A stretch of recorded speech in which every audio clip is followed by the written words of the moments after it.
Hi, I'm Robin Lawson with Century 21 Redwood, and today's video is intended for first-time home buyers. Now, it can be daunting to contemplate buying your first home. It involves a lot of money, you've never done it before, and you don't know what to expect. But the purpose of this video is to show you what to expect.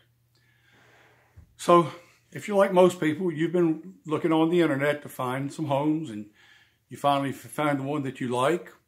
What do you do now? Well, the first thing you should do is call an agent. And there are two reasons for that. First of all, the agent can arrange for you to see the property and conduct a showing for you. But more importantly, the agent can put you in contact with a lender, because you're going to need to talk to a lender to get this process started. Sellers are not going to consider any offer from you that doesn't have a pre-qualification letter from a lender. They want to know that you've got enough money to complete the transaction.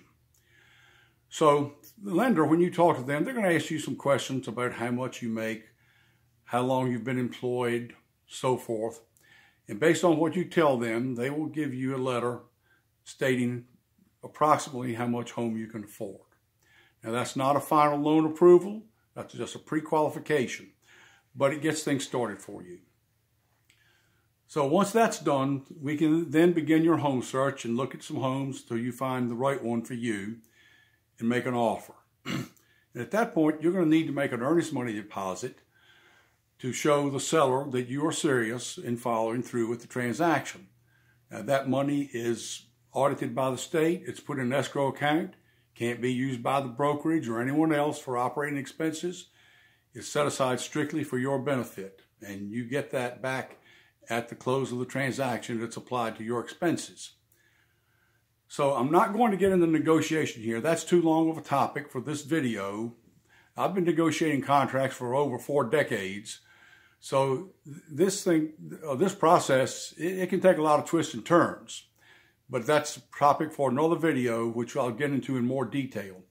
But after you get the contract accepted and everybody's agreed on all the terms, your contract is fully ratified, what happens then? Well, a number of inspections have to be done. First of all, you should have a home inspection. Never, ever buy a home without a home inspection. No matter what somebody tells you, no matter what the seller says, always have a home inspection.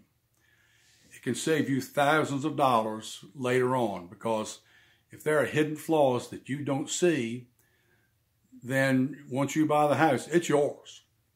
So you do need to have the home inspected. It's important. And here in Central Virginia, you should also have a radon inspection, especially if you have a basement. This area is generally high in levels of radon right through the center part of the state. It's not a big problem to remediate the radon, but you need to know how high the levels are. Also, you'll need a WDI inspection. Well, what's WDI? That's wood-destroying insects, termites, and other creepy crawlers. And no bank is going to make the loan without having one of those. That's going to be in every transaction. Now, if you live outside of an area that's served by public water and sewer, you're going to need a well inspection. Not only for the purity of your water to make sure that it's drinkable, but you need a mechanical inspection on the well to make sure that it's working properly. Again, that's an item that costs thousands of dollars. You want to make sure it's working right when you buy the house. Also, you will need a septic inspection. And if you have to replace a septic system, that can run $10,000 or higher. That's very expensive. So you want to be sure that the septic system is working properly. And you might want to check with the county, your agent can do this for you, to make sure that a home that, say, has 4 bedrooms, make sure that it perked for 4 bedrooms and not 2 or 3. So last is the issue of title insurance. Now, title insurance and the title search is done to protect a lot of people in the transaction, mainly the lender. But it's to see if there's either a claim on the property, either by monetary claim of a lien or a claim of ownership. So what sort of monetary claims could be against the property? Well, you could have a tax lien if the taxes were never paid. If the homeowners association assessed a fine and that was never paid, they can place a lien on the property. If some workman came to do a repair and was never paid, he can also put a lien on the property. These things all have to be settled and can be at closing, but they can't be in effect at the time of closing for you to have a clear title. Now, also, there can be claims of ownership, and that's a number of circumstances which could cause that. They're unusual, but it's not impossible. So these things all need to be done, and once they're done and some more paperwork's done, you'll go to closing. You can expect at closing to probably sign 30 to 40 pages of documents, but that's normal for a buyer. And that is, in a nutshell, how the process works. Now, it's a lot more detailed to it than that, but your agent takes care of that stuff for you.